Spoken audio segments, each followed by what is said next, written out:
Welcome back to the podcast. On today's episode, Gabe, Giannis, and I, we are with Thomas DeLauer. Now, we actually record this one in person. It was awesome. Thomas is like a wealth of knowledge. I mean, you ask him about something, he's just like, boom, boom, boom, boom, boom. You'll hear that today in this episode. He is a really big ambassador for just fitness in general, but also just educating himself. He's a husband. He's a father. We've known each other for years. He's been training hard on the app with us for a while, which has been super, super cool. And we loved getting together with him, training with him, and diving deep on this podcast. Yeah, man. Dude, Thomas DeLauer is one of like the 5 people I would say that I just like, I go to his account, listen to his stuff just whenever I have a question about like a supplement or like a training thing or whatever. For anyone that loves geeking out on like what the latest science says about anything fitness, nutrition related, he's just one of those guys. And we talk about looking the part all the time. Dude, we did this podcast in person. The guy looks the part. I enjoyed the conversation. I enjoyed the experience. I enjoyed getting to meet him. I think this is a really good one, man. Dude, Gabe, we did a workout after our podcast and he took his shirt off and I took mine off. I'm like, all right. I'm like, okay. But dude, he is straight jacked.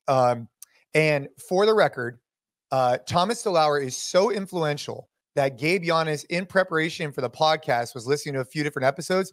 And now, what did you go? You went on Amazon and went and bought some green tea. And what was it? Yeah, I bought the unofficial Thomas DeLauer stack, which you guys will hear about on the podcast. So beta alanine, taurine, and green tea were the ones that I was like, I just have to do this now. I've already been on creatine for a while, but yeah, man. The guy has a way of making me want to do stuff. Yeah. Well, sales of those supplements are going to skyrocket. I hope you guys are having a really good day. This conversation just flowed super well. It was great to do this one in person. Gabe and I, we just always appreciate you guys listening to these episodes, whether this is your first time listening or you've been, part of this podcast for a long time. We really appreciate it. Go back, check out the other episodes. And if you can, leave us a rating, leave us a review. And if you get value from this episode, just share it with a friend. That's all we ask. Hope you guys and your families are doing great. Let's keep training hard and let's dive into a good one. Yeah, I think, we're talking about this idea that where's the balance then, right? So you say you have to be on your son's level to have conversations with, but then how much information isn't enough versus how much is too much information? It's something I think about all the time, like with my son, with whatever's going on. It's like, I want him to know, like I want him to be involved, but also how involved is too involved. And then if you shine light on something, they don't know how to talk about it. Does it make things even worse? Like that's a lot. I gotta go check out that episode because anyways, it's a good place to we got a lot to talk about today. I never understand like when I'm always blown away when I talk to my son about the level of things that he can comprehend that I'm not prepared for, that he's actually comprehending. Like just little things. I mean, I can't even think of an example offhand, but it's just I'm prepared to talk to him like he's a 6-year-old, and then he blows me away with a response that's like from a 12-year-old. And I'm like, oh man, have I been dumbing this down? Or like, have you been understanding way more than I've been giving you credit for? And I think that's one thing we also underestimate is like the logical brain of a kid is sometimes a lot more than we give him credit for because we're doing our own thing. We think we know everything about the world and everything about the universe, and we want to teach our kids. And our kids are like, their reality is their reality, man. Like they see the world how they see the world, and they're making their own interpretations and they're connecting the dots at their age already. Yeah. It's fun. So my son's about to be 10, and sometimes I forget that he's about to be 10, meaning like I treat him so much like almost like an adult because he comes off pretty like mature. But then every now and then I have to realize like, oh boy, this guy's not even 10 years old yet. When he does certain things, I'm like, why'd you do that? In my head, I'm like, oh, he's not even 10 years old yet. So sometimes having that age, it's different when you're developing that relationship. Then obviously as a parent, you're trying to guide them the right way possible. So. And on the flip side, we have a 1-year-old, well, one in like 2 months. We have another one on the way. But like, it's surprising how much he's already repeating some of the behaviors that he sees, and some of like he starts mirroring you. And it's interesting because you think, oh, he's just 1. Like you don't remember anything as a 1-year-old. So you're like, he's not going to remember that I'm on my phone or like doing these things, but they're absorbing everything. It's really fascinating at the different ages. What have you, like raising kids, like in the last couple of years, how has that evolved for you in your relationship with your wife? Like we love talking to dads. We love talking to, husbands and like trying to deep dive into that relationship. Cause it sounds like even just talking about the hyperbaric chamber and talking about your wife and her experience. I know she's had previous experience as well. Just like looking at the way you want to care for her, care for your family, provide, like how has that evolved the last couple of years? Because I guess my question is, as the kids get older, what types of things are changing in your mind as you're raising them? And what type of things do you think about on a regular basis? And what type of connection you have with your wife over those same things? Because raising kids is tough. Yeah, man. Have you noticed, I'll answer your question with a question. I mean, have you noticed that you understand your wife better by watching your daughter and learning your daughter's behaviors? Yeah. That's been the biggest thing for me. My relationship with my wife has infinitely improved in the sense that I know how to give her space when she needs space that I had no idea how to do before, because I'm able to see it manifested through my daughter. And I see it when my daughter needs space. My daughter blows up and screams and goes and slams her door in her room. She wants space. My wife wants space, and it might come out in a completely different fashion, but I start realizing like, wow, the actual architecture of a woman and like how, and the emotionally driven responses sometimes that they wear on their sleeves versus maybe us as guys, it's become so illuminated. Like my wife used to always tell me when we would get into any kind of argument or anything, and you've probably been here, almost all the time, 80% of the time, it's, I don't want an answer. I just want you to hear me. And I'm like, I am hearing you, but I'm providing this, right? Right. And then, but seeing it with my daughter, it's so clear. She falls and bonks her head. She doesn't want me to come over there and say like, oh, let me bandage this up. Or, oh, her brother yells at her. She gets in a fight with her brother. And she doesn't want me to go solve the problem. She just wants me to give her a hug and hold her. And that's it. And that's it. And that's all she needs to reset. And to hear her and to listen, oh, Emma, what's wrong? And let her tell me what's wrong. And then suddenly she's therapied herself through it, right? Whereas like, she doesn't have the vocabulary and the ability to like articulate this complex thing. So it's very easy to distill down and see what she needs. Like, okay, she just needs to be held. Okay, by process of elimination, I've tried this, I've tried that. Simply holding her and just telling her I'm here for her has helped. I'm like, that sounds a lot like what my wife has always been asking for. So when my wife comes at me with these problems, and then it'd be so easy for me to internalize them or take them personally or get frustrated. Oh, I don't like this dishwasher that we just chose. Fuck, I just spent, $2,000 on this dishwasher. You telling me you don't like it? Well, she's not telling me she doesn't want the dishwasher. She's telling me that like, I'm sorry, I understand. Like, let's work through it. It's little things like that where it's like you can diffuse a situation before it ever becomes an actual conflict just by like, they just want to be heard. And it's so hard. It was so hard for me to realize that until I was able to see it so it's helped immensely. You'll see that as your kids get older. Dude, I'm sure. It's funny because we were talking, I don't know if we were live yet, but talking about the things we try and teach our kids, but we learn so much from having kids and just seeing them. And that's really good because we're about to have a girl, and I'm sure that's going to be a lesson that I learned when we have our daughter. Dude, one of the things that so for me, you start picking it up in your kids, and then you start seeing so my son and I have very similar tendencies, and you start seeing certain things. You're like, damn, that's what drives other people. Yes. Because and then it just drives me nuts that he's doing it, but I'm like, I do the exact same thing. Yep. And one of the things that drives my wife nuts is that we don't really, I guess at times if we have a conflict over something, I'll just switch gears really quickly. It doesn't bother me. Maybe it's my attention span, whatever. 5 minutes later, I'll be perfectly happy and ready to move on with our day. And where she will kind of hold on to it for longer. And then you start seeing how that's absorbed with different relationships in the kids. And you're totally right. Picking up on those things at a micro, on a lesser level, less complexity with the kids. And then looking how that translates to your relationship with your wife has been super interesting. I'm glad you brought that up because that's not something I had put two and two together until you just brought it up right now. Yeah, dude. Well, and what you said about with our boys, same thing. He will start a project. And one thing that I, at first, used to get really frustrated with my son about is he would start something and he wasn't super, super good at it. So he would actually be like, well, I'm going to move on to this. And I'd be like, no, you got to stick with that and finish that. And he'd be like, Dad, I'm not good at it, but I'm good at this. I'm going to go work on this. And it was frustrating. And then I was like, wait a minute.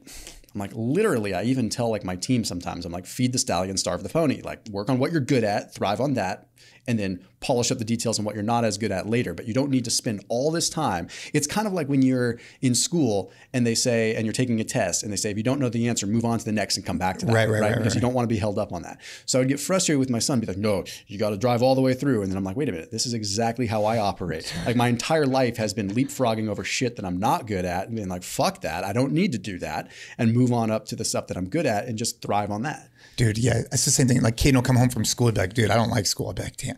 It's like, damn, I don't know what to say. Like, I'm like, well, you got to go. Or like, because I didn't like school. I hated school. Yeah. And so it's hard to have that conversation, but it's just, anyways. Hey, switching, we were in the car. So this day of travel has been really interesting. We were in the car and we're on a text thread, and Gabe, he lands before us. What did you say? You're like, I'm on Amazon right now buying green tea and turmeric and taurine. Yeah, because I've been listening to a bunch of your podcasts, leading up to this conversation, and like, you have a very unique way. I was trying to explain it to him on the drive here. It's not convincing people about that these things are important, but part of it is like how you look, and like clearly this guy knows what he's talking about, but also like the simplicity to which you explain why some of these things make sense to do, why some don't, that like you'll come off of like listening to you talk about something, you're like, well, I guess I gotta buy it. Like, I guess I'm starting it on Monday. Like, you just got to do it. So,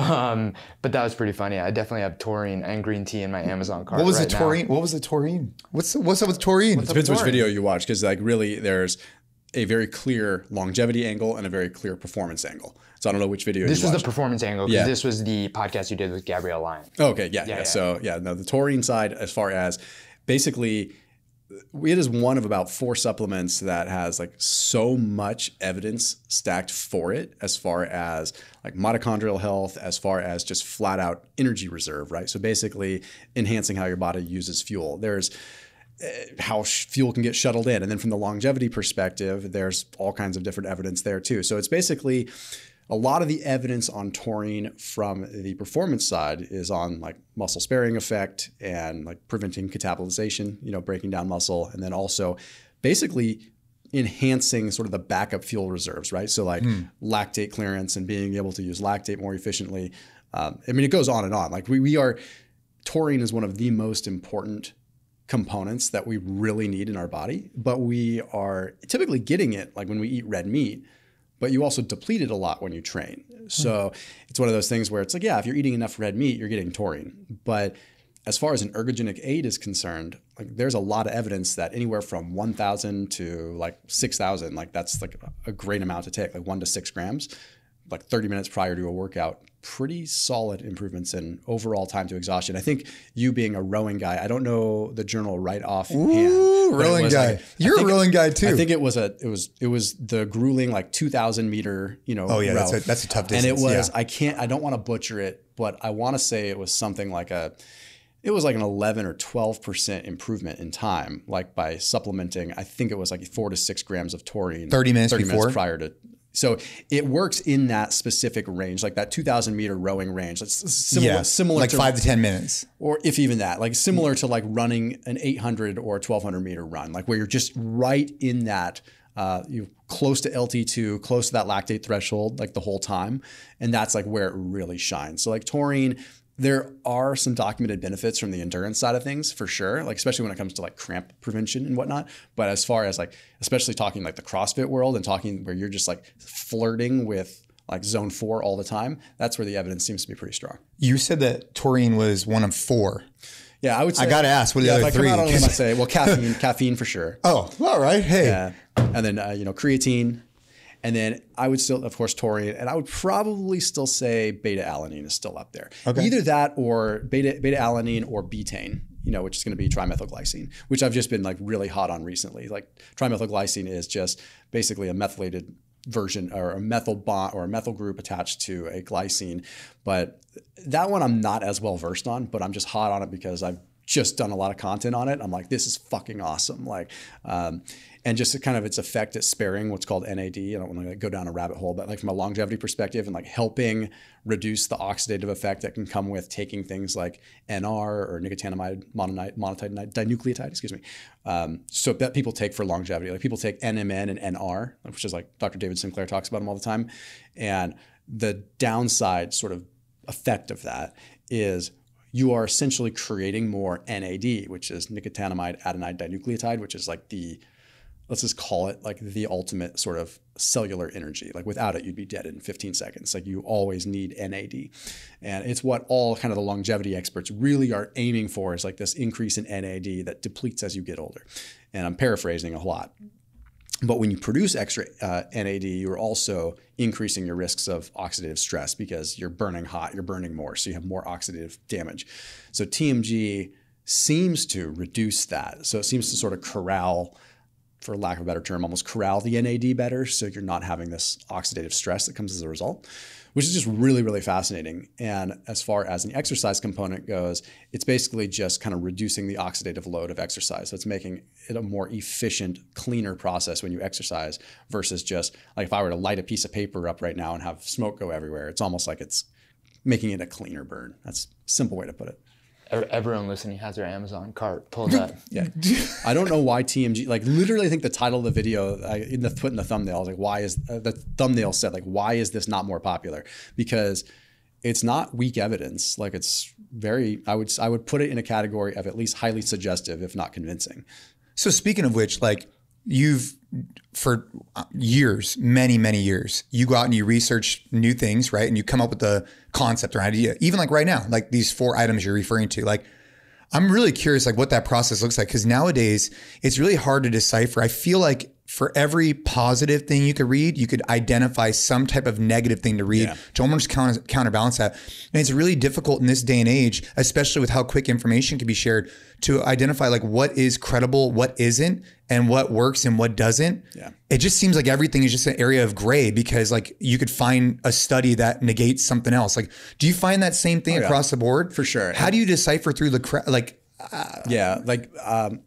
when I had Dr. Mike Israetel on here a couple of weeks ago on my podcast, he actually said it in a way that I thought was like so simple and eloquent. And it's exactly the way that I look at things.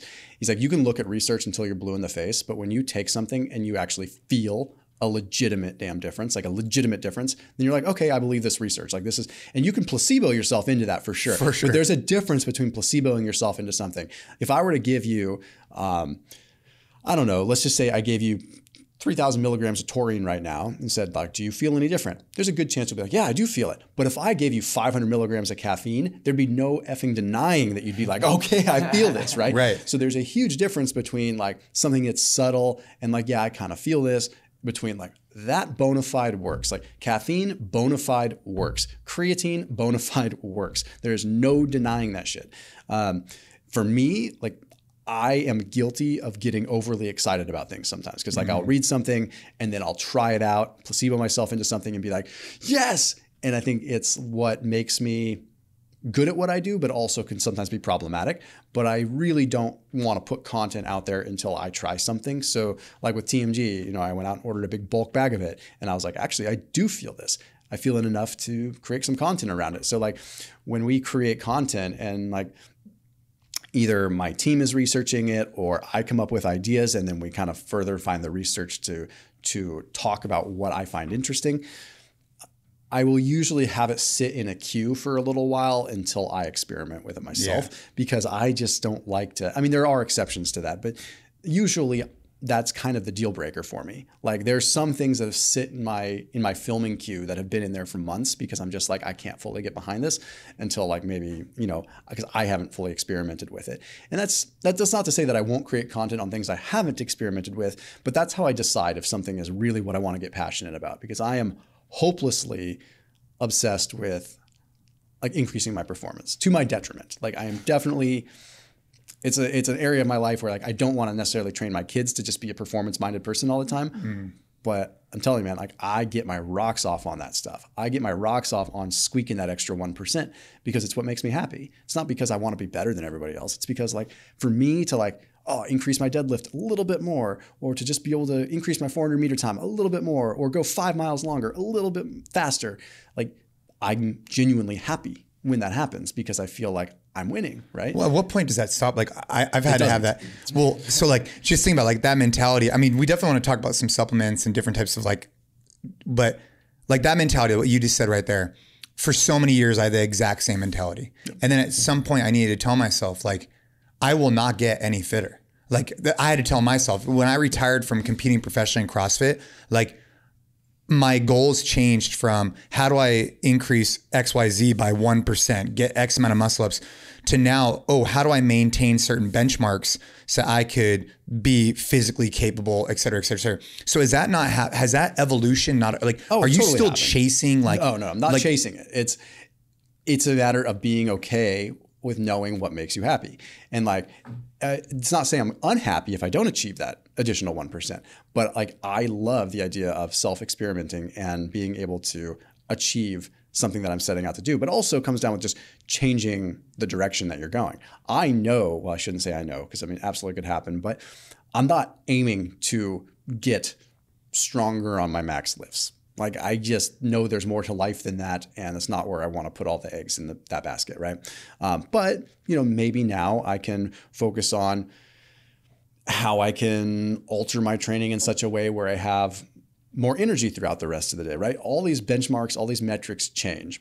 But the most important thing, just like any kind of mindfulness, is knowing your operating system and knowing why you're thinking a certain way, and that that's okay, right? So like, I'm never going to go into the gym and say, damn it, Thomas, you're chasing that extra 1%. Shame on you. It's more like, oh, you're chasing that 1% because that's what makes you happy. All right, that's cool. Acknowledge that. That's the way that it is. You know, maybe this needs to evolve and needs to grow a little bit. That's cool. But for today, this is how I feel. And that's a totally okay thing because it brings me into the present. But I'm definitely not disappointed. Where I'm disappointed, the only time I'm disappointed is if I get injured in the process, because then it's like, I should. You're chasing. Yeah, you went too far. One question I had for you is, you know, anyone that's now listened to like the past 10 minutes and you talking about, like, you're clearly have a wealth of knowledge, fitness, nutrition. And for a long time, I've heard you say that, you know, you felt that the things that have worked for you are things that should work for other people. And one thing that I heard you mention was that that changed when you had kids. I wanted to dive into that a little bit more, like how you went from, well, keto, intermittent fasting. For anyone that's heard your content, that's been something that's been associated with you and kind of your brand for a long time. How that went from, this is something everyone should do because it worked for me, to this is just what worked for me and that's going to be different for everyone else. How did the kids play into that? It's a good question. I don't know if the kids specifically played into it or it became more just also coincides with just the timeline. The time sort of having my kids, yeah, and just kind of my maturity and outlook of things. Like, I don't think people realize, you know, shoot, I started my channel almost 10 years ago. You know, I was in my mid-20s. Like, I was still figuring out life. I was just, and I think for someone that was in their mid-20s at that time, although people will, you have problems with how I may have delivered content then, because yes, I definitely was a little bit cavalier with some of the things that I would say. But I think in the grand scheme of things, when I look at people that are in their mid-20s now, I was like, you know what? No, I had a pretty damn good head on my shoulders for someone that was like 25, 26 at that time. And even though people can call like some shit on that, I'm like, no, I was actually, I wasn't like going out and saying like, this is the only way. So I think a lot of it has just been my just overall maturity in that, but then having kids makes you mature exponentially faster. Yeah. So you're all of a sudden you go from, okay, I'm growing and I'm evolving, to like time shrinks on you. So you learn about efficiency, and I'm like, okay, there's a lot more to life than maybe just keto and fasting. There's a lot more to life than how I'm looking at things now. And I only have so many years on this planet. I want to try different things and see what works the best. And I start finding that, well, wait a minute, like, okay, if I dabble with this, I actually feel really good. But I'd say one of the biggest things from a physiological standpoint that triggered me to kind of make some changes was I was really having issues with my sleep. And I definitely had noticed, and I had created content around it before, that kind of the one pitfall of keto for me was always the sleep issues. It was just always disrupted my sleep.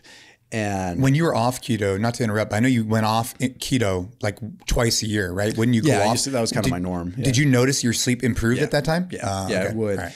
But I would lose other things. So what was wild is I would sleep better, but even though when I was on keto and I wasn't sleeping as good, I was more mentally clear despite getting less sleep. But it would come at the mercy of a lot of times my performance. Like, I would just be too tired to like train as hard as I'd want to train, or just to have, I lacked a little bit more drive, even though I was mentally very clear and very articulate. So there was trade-offs for sure. And then when I realized like how important sleep was for me having kids, because when my son was born, he was super colicky for like the first 10 months of his life. And it was awful. It was like pretty much a year of running on 2 to 3 hours of sleep. And I was like, I need to get the most out of this if I'm only going to get 3 hours of sleep, it needs to be good sleep. It can't be this broken keto bullshit sleep. And it's like, okay, so I kind of started adding carbs in just at night. And I'm like, okay, this actually is working. I'm sleeping, albeit not very long. I'm actually sleeping. So that was kind of like the taste of adding more in. But I had always kind of like cycled a little bit. Right. And I had a systemized approach to how I would do it. But then I just started realizing that, okay, when I would do this, I'd add these carbs back in and then be like, test my ketones the next day. And I'd be like, I'm actually still registering ketones. And then it kind of dawned on me that I'm like, well, carbs aren't necessarily the problem here. Like I can add carbs in and still be registering ketones if I'm training hard enough.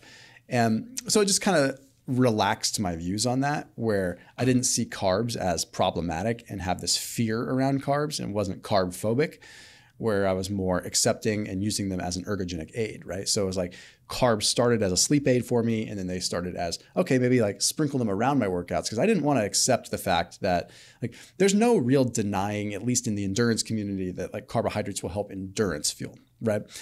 In the strength world, it's split kind of even, because like you're running predominantly like, glycogen reserves. And if you have glycogen, whether you're fueling carbs before or after a workout, it's not going to really matter. Like there's people that obviously train fasted and are just as strong as when they train fed.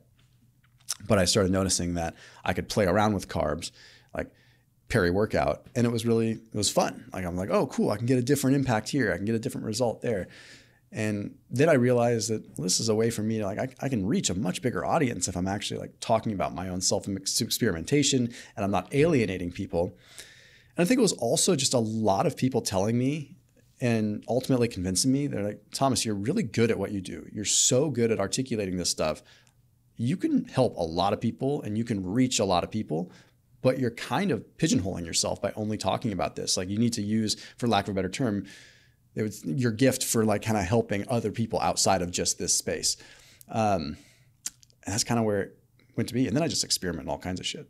So selfishly asking, you're saying that if you don't have carbs when you're training for hypertrophy and strength, you're not leaving gains on the table. Like you're not leaving. So I do think, and even Dom D'Agostino has talked about this too. I do think as far as building muscle, he's trying to get jacked. This guy. Yeah, I think as far as building muscle, adding some carbs into the mix is helpful. Okay. I think there's enough evidence to support how anabolic insulin is, for sure.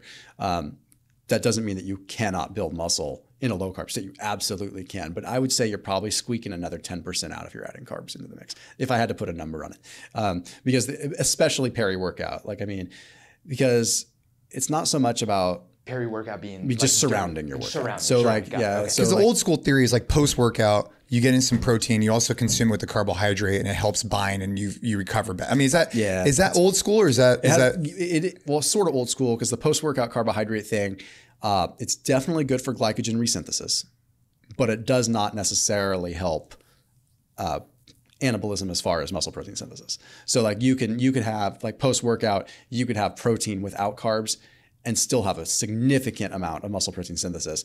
So having carbs with your protein might increase muscle protein synthesis a small amount in that very short window. But what really matters is just getting the protein load. Yeah. Yeah. And again, like I'll give Dr. Mike Israetel credit for this more than anything, is that by having more carbohydrates post-workout, you do stop that cortisol rush that's coming. And that cortisol rush, like after a workout, that stress response, when you're kind of in that, that's not always a good state to be in for recovery and growth, right? You want to get yourself into the parasympathetic kind of relaxed mode as quickly as you can. And anyone that's like really in tune with their body, they can kind of feel that. Like when you have carbs, you relax. But that's not always the best thing for people that are like go-getter type mentalities. Like if I go work out and then I have carbs, like I kind of want to chill. Like I lose my edge. So I kind of like having that like ready to go. Right. Yeah, Mike from RP, right? From Renaissance. Yeah. So that's interesting you bring that up, because I saw you guys put something up. I really hit home for me, man, because so he's well educated, right? Both you guys are. And what I thought was super fascinating is you put something up on social media where it was 5 things that he thought were like, that he was convinced of, that now he changed his mind about. Like, I think he talked about intermittent fasting. He talked about a few different things, right? Like that. And so like, I wonder over the last decade with your YouTube channel, I'm sure we can go back and find things that you talked about and then maybe you've evolved and changed your mind about. What's like the biggest one? I know it's funny because I don't get asked that question. You know, it's like I'm usually the one asking that question. It's kind of funny. I would say the biggest thing I've changed my mind on is probably fed workouts, like fasted versus fed workouts. Because I still am a big fan of fasted workouts. I feel better. I prefer it. I feel anecdotally like I'm stronger. But then I've learned so much about sort of how the body, a given person, essentially trains their body to adapt to one particular way of training. So if you are accustomed to training in a fasted state, you're better at using probably fat as a substrate. And that doesn't mean that you're necessarily going to burn more fat, right? But it means like you are probably more efficient at using those fuel systems and you're a little less glucose tolerant. So when people add those carbs in and they're not used to it, they actually feel kind of doggish. They feel like their bodies just aren't. And that was me for a long time.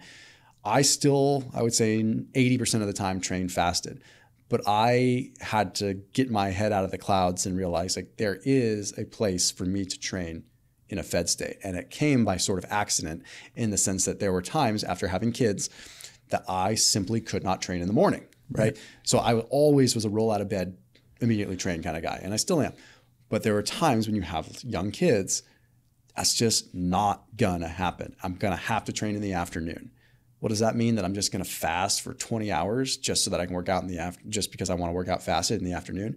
At a certain point, I'm like, I can't let that dictate my workout. So here I am, like trying to suffer through that, doing, being 22 hours into a fast because that's the only time I could get my workout in was at 5 p.m.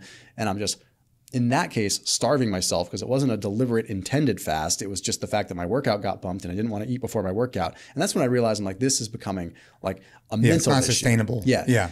And so then I'm like, okay, well, I started with watermelon. I'm like, I heard that, or it started with Dom D'Agostino talking to me about the insulin independent glucose uptake, how when you are working out and you have carbohydrates while you are working out, you can absorb and utilize the glucose without the presence of insulin. So me being a low carb guy, I'm just like, well, this is great, keeping insulin levels low, but I can still get the benefit ergogenically from these carbs.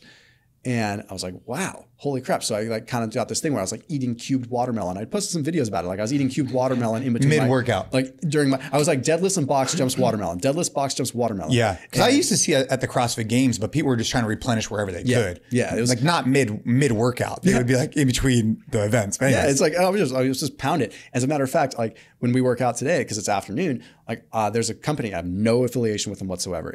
Have you seen it? It's like, I think the company is WTRMLN. And it's pure watermelon juice because watermelon's got citrulline. It's got all these things. So you get like a pump from it too.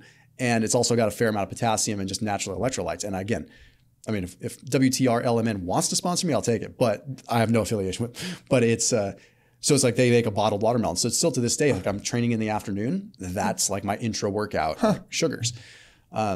Not saying I always need it, but that's the biggest thing I've changed my mind on because I was pretty hell-bent on like guys, and the literature is strong on both sides. Like it really is. It's split 50-50.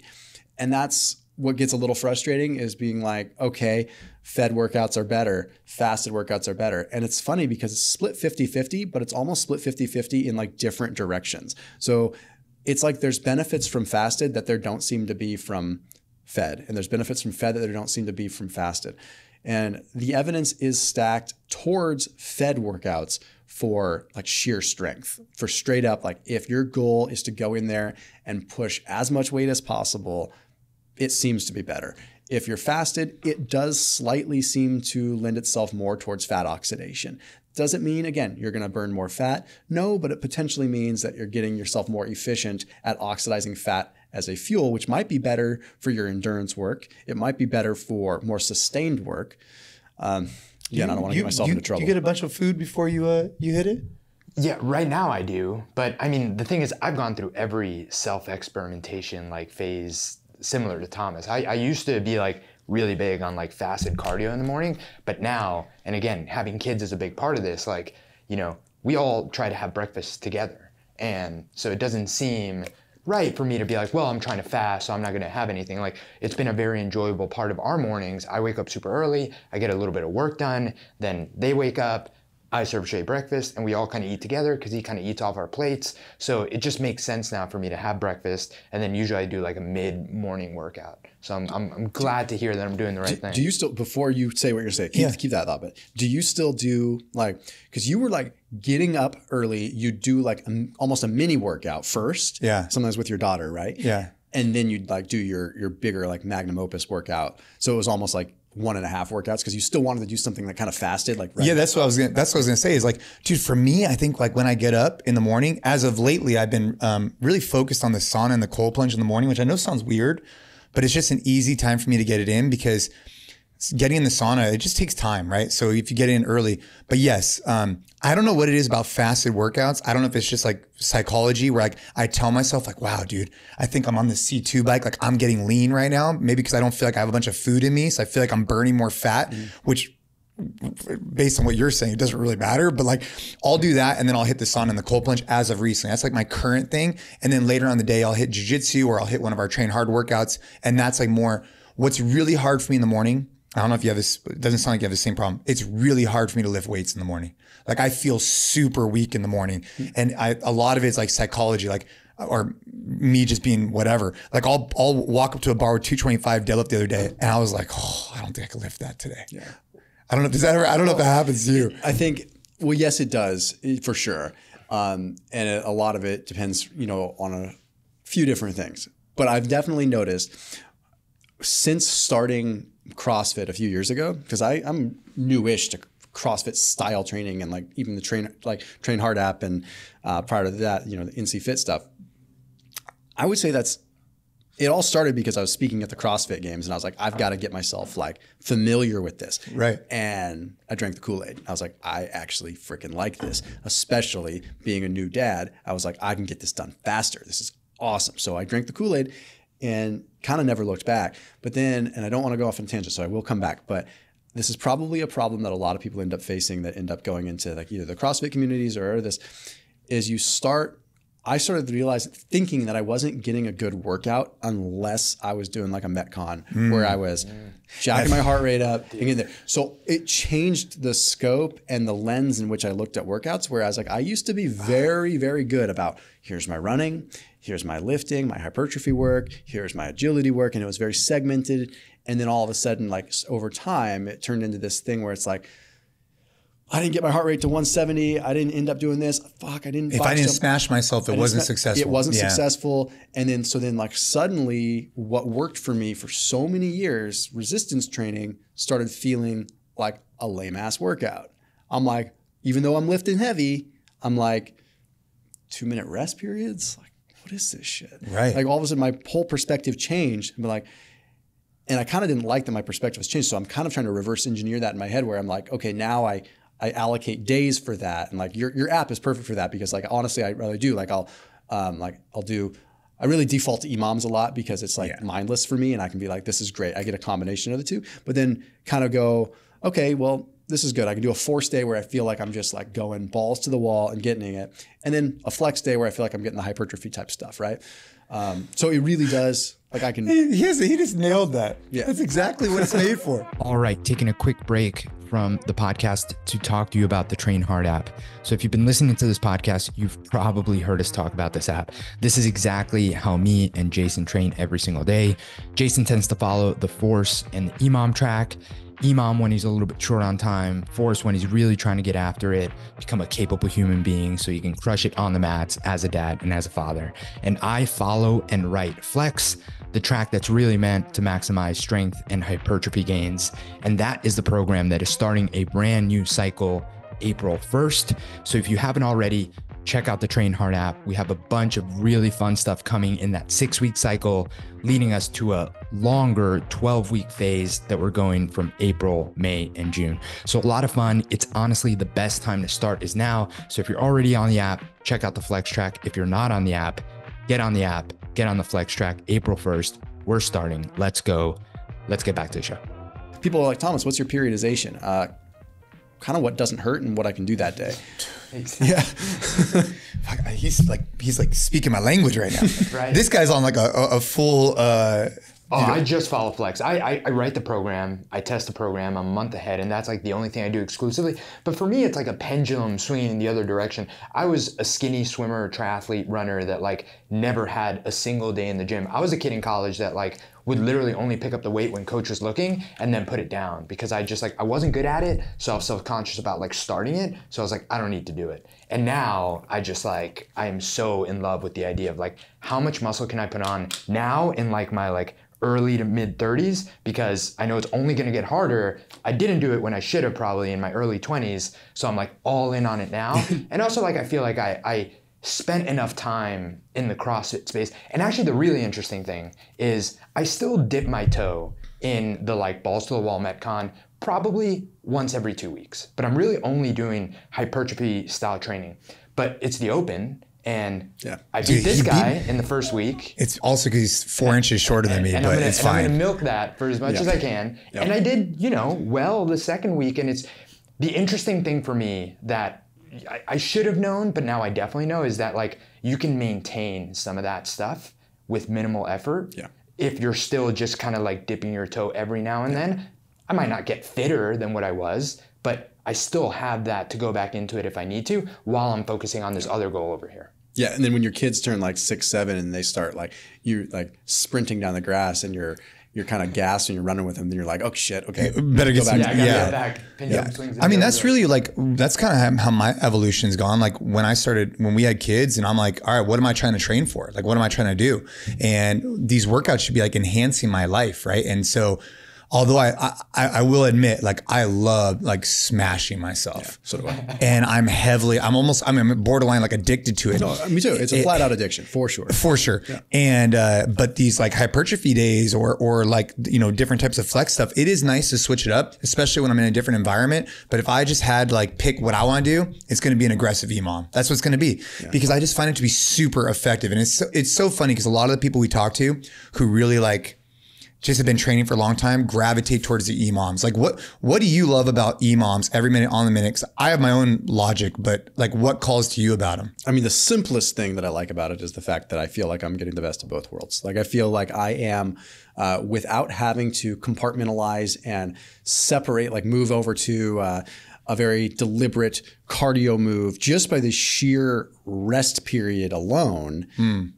I feel like I'm getting a good amount of cardio in, but I also like the discipline that it teaches me as far as endurance is concerned, because one thing that you taught me when we were doing death row a couple of years ago that was like, has stuck with me every single fucking day I train. Every day I train. For the record, Thomas walks in the gym like, hey man, we're going to do this workout. It's 20 cal row, 15 burpees every alternating minutes for 20 minutes. And I've done this many times. Very few people finish that workout, and you smashed it. And I was so impressed by you, man. Anyways, back to what you were saying. No, it was you texted me and I was and you mentioned it. I was thinking, all I could think about was this week when you were coming. I was like, I fucking hope he doesn't make me do that, because there's no way that I won't finish it. I will do it. Like you will. I'm gonna be miserable, and I'm gonna fucking do it. And like I hope he doesn't ask me. Anyway, but the point is, like with the EMOM, but you taught me with that was that like if I had gone in there to my own devices, my philosophy would have been smash the row as fast as I can so that I have recovery before the burpees. Right. And you taught me, you're like, no, man, like stretch it out to 50, 55 seconds. Like capitalize on that, because why tap into this other energy system that's going to be deplete a lot faster? Like if your recovery is good and my baseline, I would say I'm more of an endurance athlete than I am a strength athlete. It would actually make sense. It's like leverage that zone 2 strength, zone 3 strength that I have where my heart rate's not going to get super high. Why would I want to bring my heart rate up to 160 before going into burpees, which are guaranteed to put me to 160? You know, so it was like, it taught me so much, because the thing I like about EMOMs is like, oh, it's not about preserving the rest period. It's about pacing. Right. And it teaches you a lot of just about and like goal setting, right? Like every minute you have a goal to hit. So you've talked about heart rate quite a few times today. I'm curious, do you wear a heart rate monitor when you're training? So yes and no. So if I'm running, I absolutely wear a chest strap one. Because the watches are great, but I don't think they give you the right. Like you got to wear a chest strap. And I wasn't always that way, because I was always a rating of perceived exertion guy, because I feel like RPE is the end all be all. I think if you don't know your RPE, like you need to figure it out, because that is everything. That is your subjective, although that sounds bad, that is your subjective measurement, where you are that day, mentally, whatever. And you got to listen to that. Like if you're sleep deprived, if you're tired, if you're this, that, like your RPE matters. Like if you say you're going to be at a 9, my 9 today might be different than my 9 tomorrow. And that's perfectly okay, because that takes all things into account. that being said, when it comes to running and building base and stuff like that, I've been very keen lately on purposely like reducing my intensity. And because, and you probably are, you might be the same way. I'm curious your take on this. As guys that have a decent amount of muscle on us, like I'm a good long distance runner, but I wasn't realizing that every time I would even go for like a 10-mile run, I'm like, oh, I'm just schlepping through a 10-mile run at a 160 heart rate because I can. And I'm like, I've completely neglected this complete aerobic system, calling myself an aerobic. I'm like, I'm a phony. I'm calling myself an aerobic athlete just because I have the mental fortitude to grit through a 10-mile run at 160. No, that's actually just beating the shit out of myself. I'm like, I need to. So I've been like really reducing my pace and wearing a heart rate monitor and being like, no, if I have to have something that tells me like an actual hard number that says I need to be at this number, it's changed my training. So now I go for a 10-mile run. I'm going to run at a 10-minute mile pace, painfully slow for me, but I'm building that energy system. And now I'm finding like during those EMOMs, I recover so much better because my baseline heart rate can get lower. The thing about the EMOM pacing makes so much sense if you think about it from like an endurance running perspective. It would be like trying to go out and run a 10K, but doing like a half a mile as fast as you can and then resting a half. Like you would never do that. Yeah. You would want to find the pace that allows you to stay as consistent as possible. The question I had for you on that was zone 2, because you're talking about zone 2, like slow cardio. Like how much do people really need that, I guess, for general longevity? Yeah, like you're probably asking the wrong guy because I kind of like get irritated with like zone 2 for longevity a lot because I guess, I don't know, Peter Attia is going to slap me, but like I feel, and he and I are friendly enough that like, I'm not saying that he's wrong. He's not. Like zone 2 is very beneficial.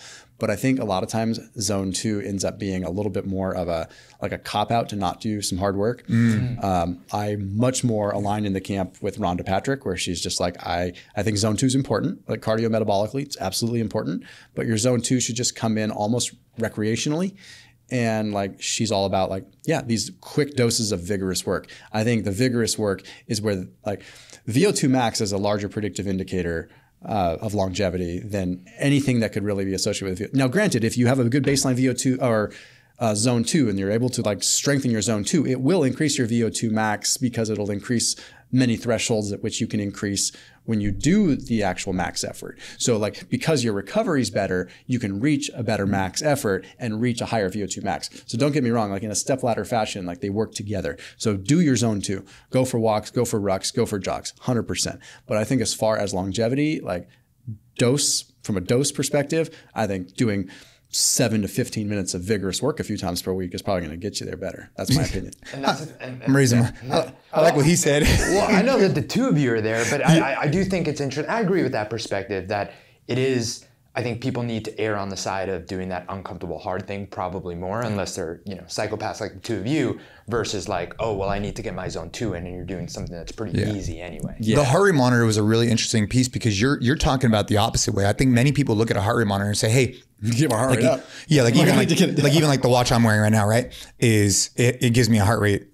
Pretty sure. Yeah, it does. And most of the time you're like, oh shit, like I'm hitting that 160. I'm hitting that, like you're trying to strive for a high heart rate potentially, right? Like you want or even if you look back, you're like, wow, I got my heart rate this high today. But what you're saying, I think is really hitting home for me. Because like when I go rucking and stuff, I don't really check my heart rate ever.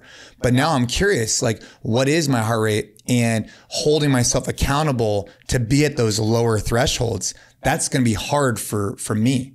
Like, but the only way I'd be able to do that is if I had like a metric that could hold me accountable. Yep. So that's interesting. I'm glad you brought that up. Yeah, it's wild, man. I've got this treadmill. This isn't a plug for them, but it's got it'll kind of like, if I wear a heart rate monitor, and like it'll kind of look at like where my heart rate ranges are, and it'll adjust the pace to make sure I stay. That was humbling for me. Oh, it'll slow you down. Yeah, because I'm just like, and like you're probably this way. When you start feeling good, then you start getting excited, so you pump it up more. The other thing I didn't realize is how much my breath played a part in like bringing my heart rate down. And like I used to, if I go for a run, I'm a pretty competitive person, not necessarily to my detriment, but like I'm just a competitive person, like for fun, right? So if I'm out on a run and there's someone in front of me and I'm coming up on them. Yeah. I'm like, there's no way I can just like let them go. Like, sorry, it's nothing against them. I'm sure they're perfectly nice people, but I have to burn them. It's just the way it is. Sorry, I'm sure you're a great dude, but I gotta smoke you. And it's just, that's probably gonna hurt me at some point. But it's just, so then I realized how often I do that. Or like what was crazy is like, we're going for a run and then you hit an intersection and like, so you have to like stop and you're like waiting for cars and you're kind of frustrated and you're like, wow, that's actually jacking my heart rate. Like all these things. So I'm like, okay, breathe. It's just crazy. Like the little things that send you out of that. Like if you're actually consciously trying to play in that zone. And I know that's not always realistic for like sport, right? You actually should be adaptable to these different stimulus and things that happen. But it's just amazing the things that affect your heart rate that you don't realize. Dude, I was riding my bike. This makes me laugh. Yesterday I was riding my bike to jiu-jitsu and I saw like a bike like ahead of me. I'm like, oh, I'm gonna chase this guy down. So I'm chasing. I finally come up on him and it's like two like grandparents on like a, like a dual bike, like a front, like a, what do you call it? Wait, tandem bike. And they're just like out on it, like just chilling. I'm just sitting there trying to, and I just looked at them, I was like, oh shit. Like it wasn't a good battle, cause like I was able to catch up with them. But anyways, back to jiu-jitsu and breathing it's so important. The best way that I like to think about it, whether it's jiu-jitsu or is swimming, right? Finding that breathing cadence, because as soon as you get out of that cadence, it just instantly spikes your heart rate. And in jiu-jitsu, it's the same as swimming. Like you have to find a breathing cadence. Otherwise, if you like hold your breath when someone's on top of you, like your heart rate just spikes like crazy and it's really hard to recover. So it brought that up to me when you're talking about it. Such an important skill to know. Dude. The few times I've been on the mats, like as a beginner, you try and like power yourself, especially if you're like an athletic person, you're like, I'm going to use my strength and my fitness here. And for someone that knows what they're doing, they're so calm and they just wait. And then you get tired and then they play around with you like a ragdoll. Have you exposed yourself to jiu-jitsu much? Not to jiu-jitsu, but what you're talking about is so similar to, Laird Hamilton's XPT stuff. Like, yeah, a little bit of it. Yeah. So I spoke at one event last summer and I was fortunate enough to like get to do it too.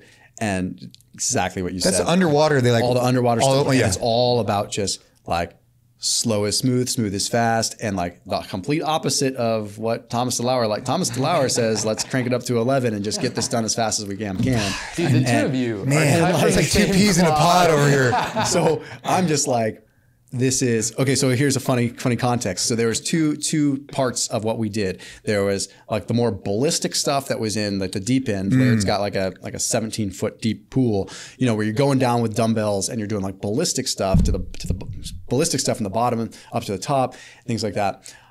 I rocked those really well, and I was impressed with like. First, once I got over the initial panic, which definitely something like, again, I rely on my breathing. So when I'm not able to breathe, I'm just like, okay, panic. I have a lot of muscle, so it sucks up a lot of oxygen. Boom, you're in oxygen debt real fast, right? So but you're doing like thrusters at the bottom, and you're going down with thrust, and then you're like ballistically going up to the top. And I wasn't great, but I wasn't bad at it.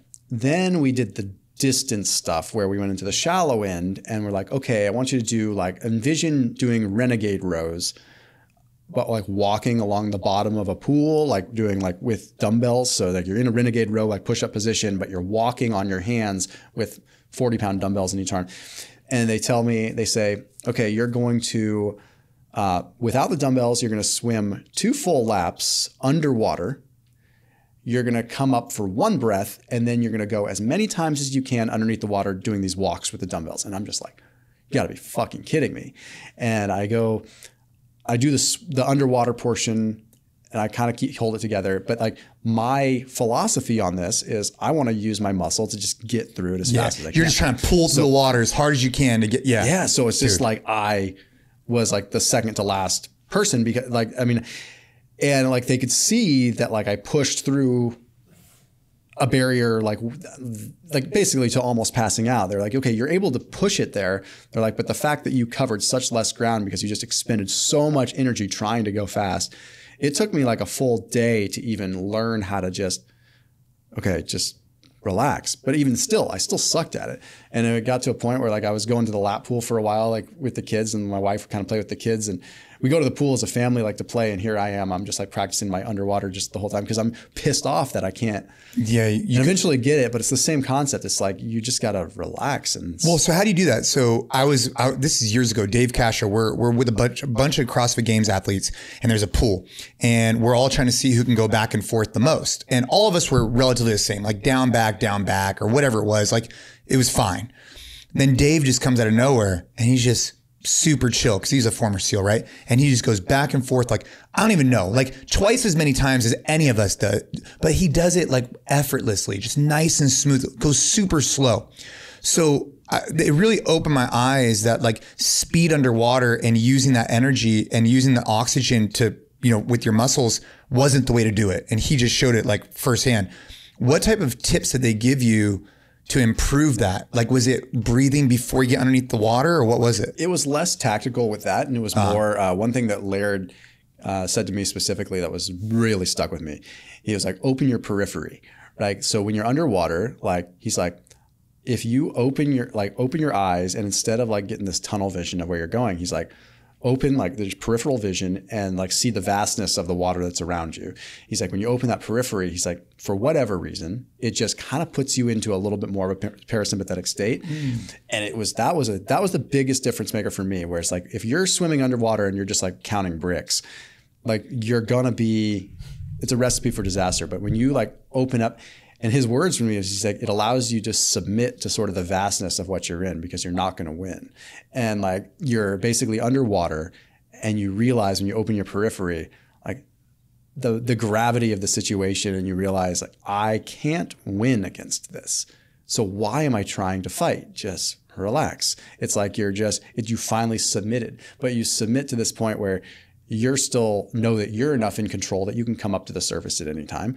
But that was a huge game changer. Like, it changed the perspective, because I'm just like, like I submit, you win, water. I'm not going to fight you. Like, you're going to kick my ass any day of the week. So this is great. So I just relax, and I'm just going to go until I go.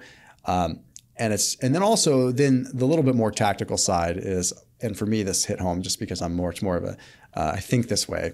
He was explaining that when you get to that point where you feel like you can't breathe, you still have about 70% left in the tank, because all that you're getting to at that point is your CO2 basically receptors are basically triggering, or they're getting triggered by CO2. So you're capped at CO2, and the CO2 is built up, and that's that you need to augment that. So basically, when the need to breathe, the desire to breathe comes from that, not the lack of oxygen.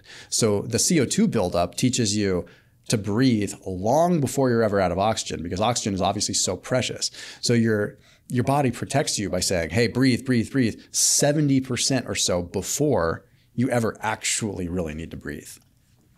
Man, there's an analogy there to the whole like giving in thing and just like letting it be to being a dad. That's what I was thinking about. Oh, to being a dad? Yeah. I was thinking about how Laird probably developed that when he's in some beautiful ocean and just like looking around him, like all this coral and all this. I could just see him just being or underneath he's there under a 100-foot wave. Oh yeah, well, that, crushed, yeah. And he's saying, there's no way I'm gonna like. I need to. Yeah, that's probably more like it. But I mean, there's definitely like the whole being a dad thing. I mean, you took that very different than I was. I was thinking about that the whole time. You can't power through that. You just gotta like submit, man. It's gonna be what it's gonna be, and you gotta go with the flow. And if you try and like just like muscle through, like, hey, go to bed, it's gonna be a bad night. Yeah, it is what it is. Do you ever like when you're training, like even just working out hard? Like one of the things that I have, like a mantra that I kind of say to myself is like, this is what it feels like right now.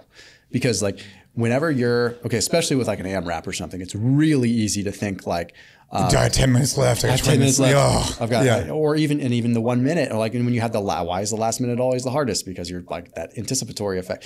But like what I always tell myself is like, this is what it feels like right now. This is not what it feels like 1 second from now. I don't know what it's going to feel like 1 second from now. I might be dead in 3 minutes. I don't know what it's going to feel like in 3 minutes because a bomb might go off. And it's like, who knows? All I know is what it feels like right now. And that is like, that has gotten me through so many grueling workouts to be able to just be like, this is what it feels like right now. This is what it feels like right now, because I find myself as I get older, like especially if I'm squatting or something like that, something that I know is going to hurt the next day, I start getting in my head about I'm going to be miserable tomorrow. Next thing you know, you cut yourself short a couple of reps because you're like, yeah, I don't want to feel like this tomorrow. But I just don't think about that.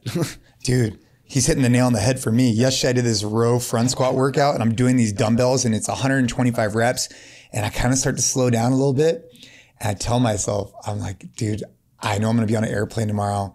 And I'm like, my legs are going to be a little bit sore. I need to slow down a little bit. But you're right. It's like, this is now. Like that's a good perspective. Josh Bridges said something to me a long time ago where when he was at Buds, one of his things that he reminded is like, they can't stop time. Like, it was like the whole, like, so like they're doing these phases, right? And the phase is 3 days or whatever it is. You might be in and out of the water or whatever, but eventually it will end. Yeah. Like it will end. Like they can't stop the time. Yeah. It's kind of a similar idea, but like this is now, you know? Yep, for sure. This too shall pass. Yeah. I mean, like that whole idea. Yeah. Serenity prayer, that one too. Like remind myself of that one. Like grant me the serenity for, you know, to accept the things or accept the things I cannot change. You know, those kinds of that, like that's such an important one too. It's like, there's so many things like, and the wisdom to know the difference, right? So it's like in any kind of stressful situation, it's like, okay, like there are things that I can change, things that I cannot change, and I need to have the wisdom to know the difference between those two. And that comes into play at like a micro level and a wide angle all the time. Like in a workout, when like, yes, you could drive yourself crazy trying to think about your biomechanics to a certain degree that you like drive yourself nuts to not get injured. But then there's also a certain level of things like I can control how hard I push it right now. I can control how I listen to my body. I can't always control. Some will argue that you can, but you can't always control when the freak injury happens. Right. And if you sit there thinking about it, you're going to tense up and you're probably going to cause the injury to happen. For sure. You're much better off to just relax, submit, be smart, don't be stupid, but don't sit there bracing for injury all the time. I think about that a lot when I'm going downhill running. Like trail running, like. Can you imagine him running down? Dude, I was just thinking that's all I can think of. Just like, dude. Boom. So I'm thinking about like downhill trail running. What I visualize myself is like, and this might sound super stupid, but I think about like I'm like a deer, and I'm like prancing that shit all the way down the hill. Because if I try and be super stiff on the way down, that's when my knees get locked up. That's when ankles start to happen. But if I'm just like ba ba ba ba ba. And I mean, I don't know, if only I had someone get into my head when I'm thinking about that, but it's that same thing, right? Just finding that flow state is a way to do it because, at least for me, it helps me avoid injury, I think. Man, for sure. That's the clip for the podcast right there. What? Yeah. Yeah, we got to get B-roll of him doing that, like drone footage. I wanted to ask before we kind of close some of this out is like, how long have you and your wife been together for? Almost 20 years. Yeah. Same. Like I knew it was a long time because I remember it was like similar to how long my wife and I have been together, right? Yeah. So how's that relationship evolved? Because did you guys meet then in, was it high school? Yeah. She was 14, I was 16. Dude, I knew it. I remembered this. I was a total cradle robber. You were 6. Yeah. I mean, at that age, 2 years is a huge deal. Yeah. It was like, people were like, you're crazy. So you were a junior, she was a freshman. Yep. Woo! So Ashley and I, we were both the same grade, right? So freshmen, when we met, same exact idea.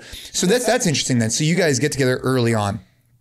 And like, how's that process been? Because I always feel like for me and Ashley, my wife, the hardest time we had was actually in high school for us because I was immature and she wasn't allowed to go out. So it was like those two things. Like I was immature because I was like a dumb guy and she was in a very strict home.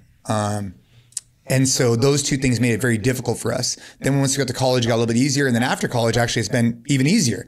So is that the same thing that happened with you or is it complete opposite?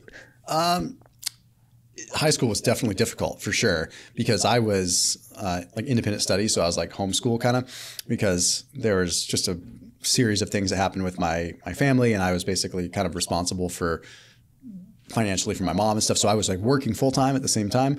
So this in high school? Yeah. So it was like after by the time I got my learner's permit when I was like, or my worker's permit when I was 14, I was pretty much working full time at the same time going to school. So it was like really hard time wise. So I never like didn't have much of a social life, but I wasn't like the weird kid. Like I mean, I was weird. Don't get me wrong, but I wasn't like the total weirdo like homeschool kid sometimes. Yeah. And don't get me wrong, like we homeschool our kids. So by the way, full disclaimer, like homeschool today is different from homeschool. Dude, how many times have we heard that now lately? Okay, so we homeschool our kids. Homeschool is the new cool for sure. Dude, but like like when we were kids, the homeschool kids were like, whoa. Yeah. Like, so it's different. It's different. Okay. Yeah. So I wasn't like one of those. I was just independent. Like what I did with independent study, I was still able to like participate in school sports. So I still ran track, cross country, played rugby. So it was just cool. It was just, I only would come to school for electives. So my wife and I met when I was like, just so happened to be on campus for like a video production elective that I was taking. And because of my crazy schedule, and she had a very strict house. So, and it took like 2 years for me to like win her dad over. Now her dad is my best friend by far. And like, it's so it took me forever to win her dad over until like one day it just like one day he just randomly offered to make me an egg burrito. Like he's a big like kind of, and I can say this is like when you're like a freshman. This is like when you're like after you graduate. I'm like a senior into my senior year. Yeah. And like, yeah, he's like such like a, and I can say this about him and he would be appreciative of it because he's like just a big NASCAR loving redneck guy. Like he's just that way. And like, doesn't say much, works hard, works a lot, very gruff. And then one day I'm just like at the house kind of pussyfooting around because I doesn't want, and he's like, Tom, want me to make you an egg burrito? And my wife looks at me, she's like, he just offered to make you an egg burrito. And I was like, what the fuck? She's like, that's it, that's your in. He wants to make, like, you're like, yes, sir. He only offers people he loves egg burritos. And I was like, yes, sir. Yeah, make me an egg burrito. And it was like, he made that egg burrito and we sat down and then like, it was like, we were best buds ever since then. It was like the door just finally opened. He was just like, either he gave up and was just like, this little shit's not going away, or he's like, no, this guy's all right. So it was really hard. And then her brother was like a very like tough guy attitude too. He and I are cool now, but like, it was just like, it was like, I just felt so unwelcome, you know? And anyway, so that was hard. And then things were really, really good. But my wife and I moved to Texas like when she was really young. And I think there was a lot of like resentment there for a while that like I kind of took her away from her family early on, but both of us really wanted to get out of California. And if we hadn't moved to Texas, like our lives wouldn't be where we are now. We wouldn't, because that was like everything. But eventually we obviously came back. So I think there was like a period where there was like tension because like she felt like she was being pulled from her home. But then when we came back and then so I'd say things have just consistently gotten better with the exception of like a few bumps in the road that like everyone goes through. Like we went through some tough times like 7-8 years ago, but like we've always been committed to each other. And even though like there's been difficult times, we've known that the grass isn't greener. Like we know enough to know that. We know that when shit gets bad, like like you have problems here, like you're going to have problems there too. They're just going to be different. So do you want to go through all the shit of, as long as you're genuinely happy, which even when we've gone through struggles, we both look at ourselves in the mirror and we're like, no, we're both happy. Like we may be frustrated with the situation, we might be frustrated with each other, but we consciously choose each other because we know that like we're still happy. We're struggling with a certain conflict and an external factor and an external issue and how we might view things. But as long as we communicate or take the time apart that we need to like think about this, it's always prevailed. Like, and now I'd say like we're in a situation where I've finally developed the ability to give her the independence that I think she's always wanted for 20 years that I was like afraid for a lot of times to like let her have, because I've had my own self-confidence and I owe a lot to that, to like this brand, right? It gave me a abode of confidence that like, okay, I can hold my own. I can like I don't need to like, I'm not dependent on her, and she feels the same way. She feels like we don't have this codependency that we kind of had for like the first half of our relationship. Now we're very independent people, which has given us like this strength to love each other for the attributes that we truly love about each other without wrapping our identity up in each other, if that makes sense. Dude, I relate so much to the burrito. And I relate because my father-in-law, so he came from Iran, and the house was, dude, it took many years. But then finally I got asked, well, I didn't get asked. Ashley, it was senior year of high school and we wanted to go on a senior trip, like where all the kids go. And he didn't want his daughter to go because we were all going to go to Hawaii. So he's like, look, can't go to Hawaii, but I'll take you and Jason to Europe for wherever. So I got the in. And then, so I went from never spending any time with him at all, really. Like it's like I didn't exist for 4 years, to spending like 2 weeks with them in Europe. And that was a very interesting conversation. But after that, it was all good. But I relate to that because you found someone. But I think what you said about with you and your wife kind of finding your own, like finding that own purpose, that own identity. And then it just makes you show up better together, right? Because you're not having to get fulfillment from another person. Like, I mean, that's a piece of it, but it's not like your identity, you know? Anyways, not to go off on that. And seeing this, it's like seeing her as like going into her role as like an incredible mom has, like, that's just because I think she felt a lot of times, I'm a very energetic, high energy, like high drive person. And I have a tendency to, not on purpose, but sometimes like overshadow because when I say loud, I mean my personality is kind of loud, not in the sense that I'm physically a loud person, but like I'm a very hard charging person that will like make sure I get my way. And sometimes that makes her kind of like fall into just like my shadow. And I think she was feeling that because she was a really successful rodeo person. Like she was a barrel racer, team pinner. She was like grand national champion. She was really hardcore rodeo stuff. And then I think she kind of followed into like sort of my career stuff. And I think a part of her felt like, okay, like this is like, I'm following Thomas around. And then after having kids, she realized like how much she loves being a mom and just what an incredible mom she is. And now we homeschool the kids, she like loves that. So I think she's like found a lot of purpose in that. That's made her a much happier person. But then me seeing her in that element just makes me love her all the more. Cause I'm just like, what real man doesn't want to see like that relationship between like a mom and her kids, like being so beautiful and awesome, right? Like that makes me happier than anything else, is seeing how much she loves doing that. Like at a biological level, it's just like, this is fucking awesome. There's like nothing more beautiful than that, man. And I love hearing it because like I feel the same way now. It's so new for me because, you know, we're just a year into it, but man, it is just, you don't realize how much, you love your kids, but how much you could love like the person you're with until you see them like start to step into being a parent. It's awesome. Yeah. And I think you recognize that. I think is super important. Like something I've had to recognize over the years is like same thing. Like from a personality perspective and whatnot, and like giving space for them to kind of find the things that they really can latch onto and like be about, and like being a mom or other things, and trying to help them pursue that. It's something I've really been more intentional about the last couple of years, right? Is helping Ashley, you know, like with different things that she has from philanthropic or business stuff, like just trying to be as big of a supporter for her as I possibly can, because she's always been a supporter of everything that we ever wanted to do.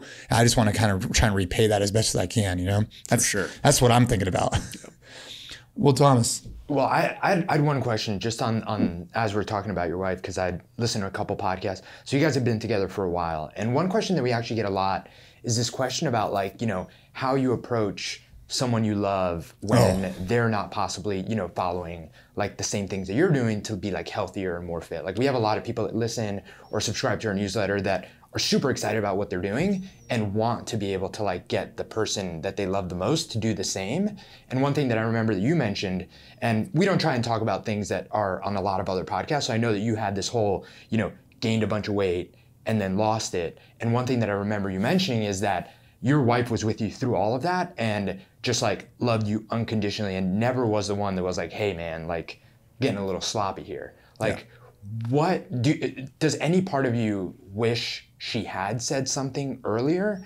And is that something that you should have a conversation with your spouse if you're noticing that they're, I don't want to say letting themselves go, but if they're not doing the things to continue to be like the healthiest version of themselves? Yeah, I think that had it gone on longer, I probably would have wished that she said something, but it was, you know, I wasn't super overweight for an extraordinarily long time.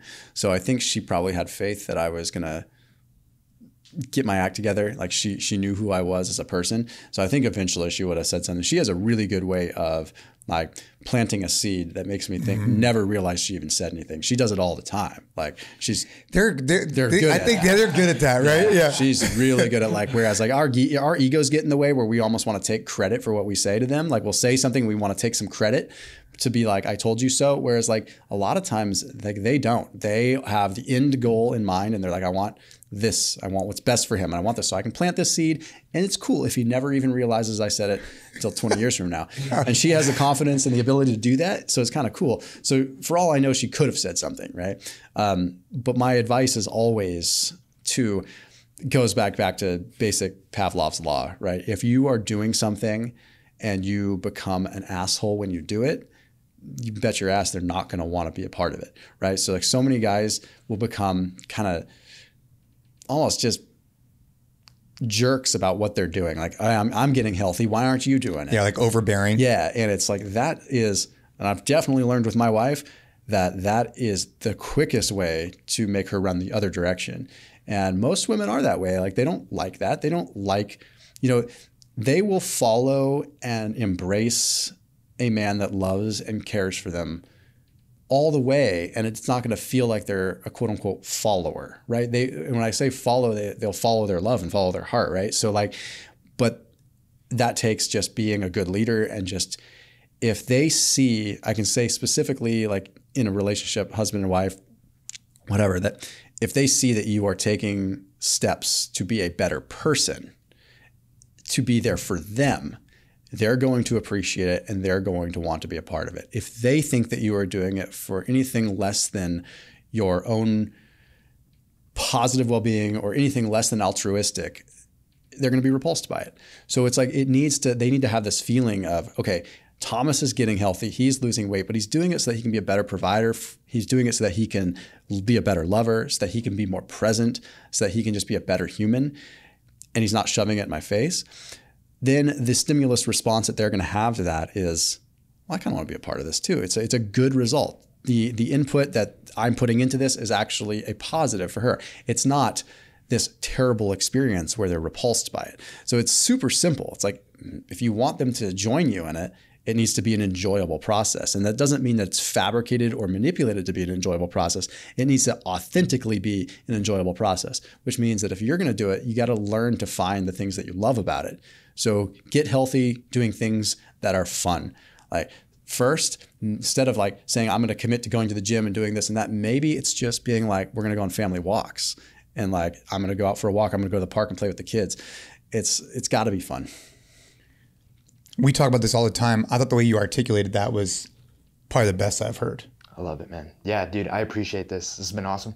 Well, hey, we got some more stuff to do. We got a workout to do. I don't know. We're not doing death row. We're going to go do a workout right now, but I appreciate you. And yeah, for anyone, obviously we brought up in the pre-show a little bit more about your background, but if people want to go check out more of your content, whether it be on YouTube, I know Instagram, other areas, like where's the best place to go to consume bunches of stuff? Because you have a lot of stuff. What's that? OnlyFans? Well, yeah. OnlyFans. Thomas DeLauer. No, I usually tell people it's more like where they can avoid me, because I'm kind of everywhere.